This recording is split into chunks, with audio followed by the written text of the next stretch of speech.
What's up, Eagles Nation? What's going on, NFL? How you doing, division rivals? This is Stephen Hyder with Gate City Sports Channel, the sports channel where the cerebral NFL fan comes for about 10 minutes of daily content.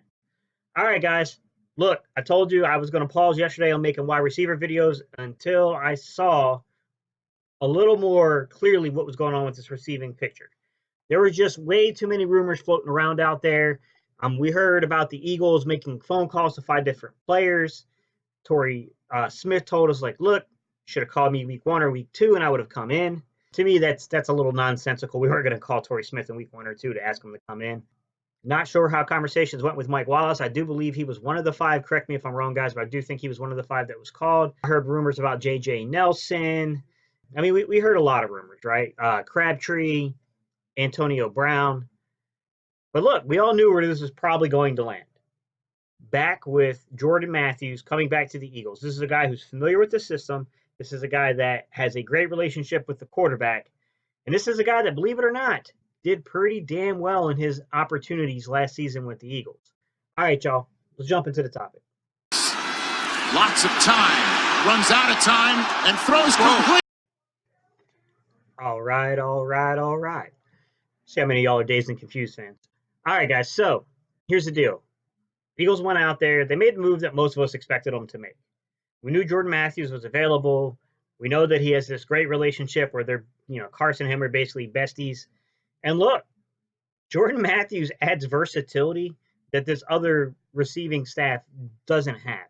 Some of it not to their fault. Some of it is their fault. I mean, let's be honest. Aguilar's been in this system and has been on this team for a long time and not have versatility at this point.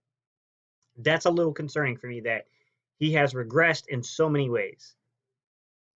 The first thing I want to start off with, guys, is that we have got to admit that we have a problem with the receiving coach here. It's tough because Groh was a very, very good receiving coach. I don't think there's going to be many people who would say, like, oh, Groh sucked it. No, he was pretty damn good at that job. I've expressed my concerns I've had with him when it comes to him being in the position of offensive coordinator. It's not that I think that he's to blame for some of the play calling. I think sometimes, blame gets unfairly placed on Groh because he doesn't really have an impact on the play calling. Into his defense, when we are in the 2-minute offense, which is what Groh is actually responsible for, it's when he is actually play calling, we do look a lot better. But then again, most of the teams across the league look a lot better in their 2-minute offense. So mostly it's because other teams are playing prevent. Here's the deal. We've got to fit. Last year, I thought the receiving coach we had last year, I thought did a really good job. He was training these guys how to protect themselves, going across the middle with their bodies, all kinds of things. He didn't want to remain in the NFL. He went back down to the college level. That sucks. It happens. And now we're on our 4th wide receiver coach in 4 years, I think, or something like that, guys. Some kind of strange statistic of that sort. That sucks. I'm not going to sit here and try to sugarcoat it. This is, I think, has a lot to do with why players like Aguilar have regressed so far. With that said, that ain't today's topic per se. Today's topic is about Jordan Matthews and what he brings to this Eagles football team. And I'm going to tell you, in my opinion, this is a pretty damn good signing. I know this isn't flashy. This isn't AB. I get it. This isn't Josh Gordon. I get it. This isn't even Dante Moncrief, who has elite speed. Jordan Matthews isn't fast. Jordan Matthews isn't slow. He's kind of in between that area. He runs like a 4.46-ish, 4.47-ish, so he's a little faster than a guy like JJ Arcega-Whiteside, but he's not quite as fast as like guys like Devontae Parker, so he's slightly slower than them, but he's got a little step to him, right? This is what I'll say. Despite what you guys want to think about him, last season when he came in, he caught 20 balls on 28 targets. That's a 71% catch rate. Now, I will say this. As you get more targets, obviously that catch rate's going to go down. Like, that's a phenomenal statistic. Generally speaking, you're going to move back down towards the mean if you start getting more and more passes thrown to you. But he did catch, 20 balls for 300 yards. He was averaging 15 damn yards of reception, guys. That tells me he was getting separation. He is a bit of a vertical threat. And I think most importantly, he's commonly misunderstood when it comes to the way Doug Peterson utilizes Jordan Matthews. I've watched a lot of football commentaries, these different personalities, and some of them I respect. Some of them, generally speaking, have pretty good insight to the game. But there's a lot of them that don't understand Jordan Matthews, as funny as it is. Everyone remembers Jordan Matthews from his time with Chip Kelly, and he was a slot receiver. That's not the way that Doug envisions him. Doug will use him in the slot, don't get me wrong, but that's not the way that Doug envisions Jordan Matthews. He, generally speaking, uses Jordan Matthews actually on the outside, not the slot. To be honest with you, I think that Chip Kelly got it wrong with him.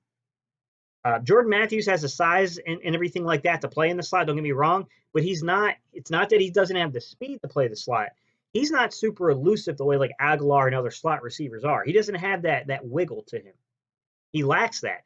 Actually, the wide receiver coach we had last year did a lot for Jordan Matthews because he taught Jordan Matthews how to shield the ball with his body on those inside routes, those in slant routes, things like that. So he did a lot actually for Jordan Matthews to improve his game. But that's, despite Chip Kelly set this narrative about who this kid was, even though in his college career he really didn't play the slot, he played on the outside. Chip Kelly brings him in, puts him on the inside. Doug comes in, and there's articles going back from 2016, guys. I'll link one of them in the comments below if you guys want to read that. Back in 2016, it was already obvious that Doug wanted to play him on the outside. He goes to Buffalo. Buffalo foolishly tries to put him back in the slot. He goes to San Francisco this year. He only had 3 snaps. They were all on the inside, guys. He played in the slot. He's been widely misused by teams. When he's used correctly, this kid is actually pretty damn good. To me, Jordan Matthews is head and shoulders above a guy that, like what we were throwing out there, basically. Like, Matt Collins isn't even in the same conversation as Jordan Matthews in terms of abilities as a wide receiver. They're both fairly good special teams player. I think Matt Collins is a little better in like his role as like a gunner and stuff like that. Like, he's a much better special teams player. But don't get me wrong, Jordan Matthews can contribute. He'll play on special teams. I'll say this. You can look at that and say, yeah, but he only caught 20 passes for us last year. Yeah, he only did. He did only catch 20 passes. But you got to remember, Jordan Matthews was also kind of the person who suffered the most from the addition of Golden Tate. Bringing Golden Tate in kind of made Jordan Matthews a little more expendable because now we had this weird situation of we play Aguilar inside, outside, Golden Tate inside, outside. Like, basically, we started flip-flopping stuff all over the place. We got a little too fancy for ourselves by bringing in Golden Tate, which wasn't necessary.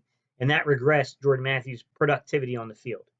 I can tell you right now, the way I look at this is Jordan Matthews is probably going to play on the outside. Aguilar is probably going to play on the inside because those who are saying Aguilar on the outside, like, you ain't watching film. This Aguilar he's not an outside receiver. He's proven that. I think Matthews is a guy that he gives you versatility to where you can bring a JJ Arcega-Whiteside into a game and put him on the outside. You can, then move a guy like, Matthews inside into the slot and have Alshon out there. Now you got 3 pretty damn big receivers. You can move Matthews to the outside, put Aguilar on the inside, and then you got, your slot guy, or not your slot guy, but you got your Alshon, your X receiver on the outside too. So now you got a guy who can get vertical. He's not he's not the best deep threat in the league. Don't mistake me as saying that. But with that said, Jordan Matthews can get separation. He is a little quicker than people think he is.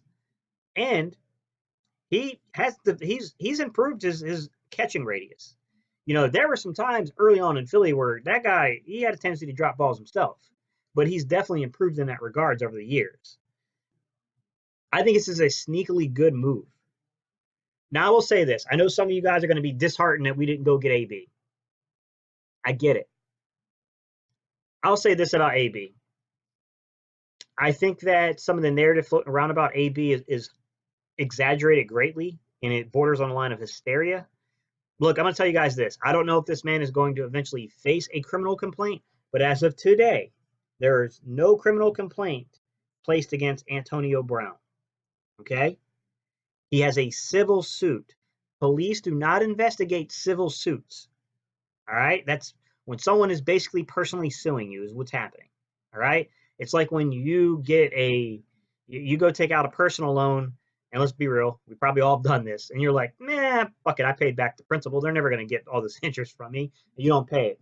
And then they basically, they'll take you to, a small claims court or something like that. They'll bring a civil suit against you.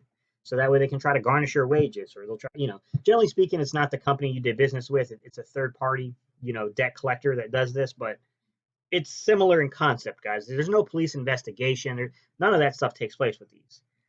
Now, AB is a mess personally. His personal life is a complete mess. I was discussing back and forth with somebody on another Eagles channel, and they were talking, some people are really down on AB, and I get it. Like, he doesn't leave any of us a leg to stand on to defend his personal conduct. I'm not going to try to do that. I find the allegations, against him very serious. I don't know if he did it, though. I'm not going to sit here and tell you that I have any information that you guys don't have. Like, to me, it's foolish for any of us to go out there and say he did or didn't do it. We don't know. The only thing we can do is weigh the facts of the case. He sent a threatening text to this woman. That is concerning. I will say this. If I was falsely accused of something as serious as a rape allegation, and then you were trying to sue me for millions of dollars on something I didn't feel I did, I probably wouldn't be polite to you in text either, but hopefully I would have the rational sense to not threaten you in a text message. But I understand where the frustration could come in, and a guy like AB can make such a foolish mistake like that. It's hard to have a leg to stand on, though, when you get into the shit what happened in Oakland. I don't know why he decided to pick the fight he decided to pick there. All I can say is that maybe the front office and the coaching staff weren't on the same page when it came to AB, and that was the problem. Look, I don't anticipate, if I'm reading the tea leaves, I don't anticipate the Eagles are going to make a move past Jordan Matthews, to be honest with you guys. I'm not arguing that they shouldn't. I'm saying, reading the tea leaves, I doubt it. I think how he feels, he gave this team enough pieces, and he's not going to sacrifice the future of the Eagles to keep adding to what he feels was already a contending roster.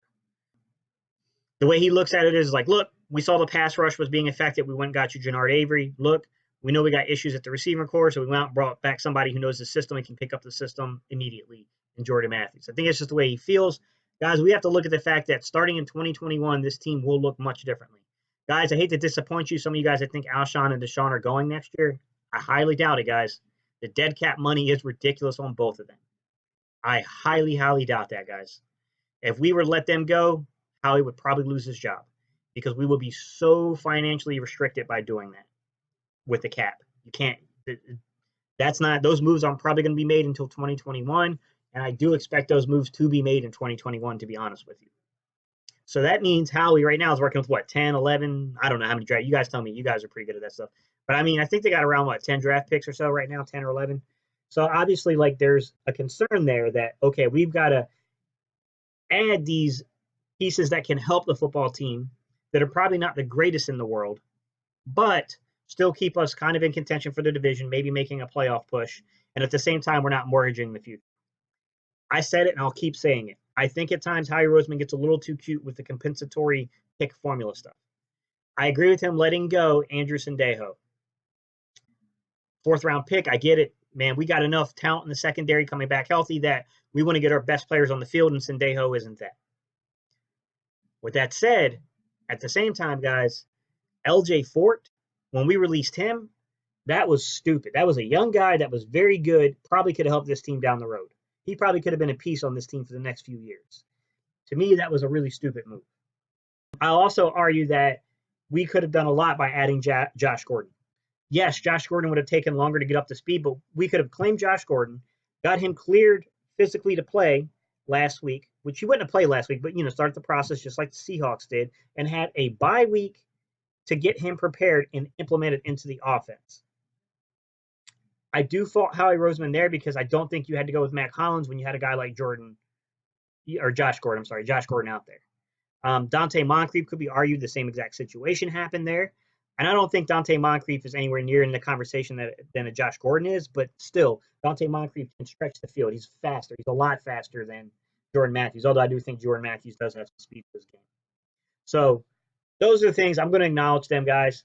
Look, we are clearly getting geared towards that rebuild mode. It's happening. We're not doing a full-fledged rebuild, but you can see that it's coming up down the line.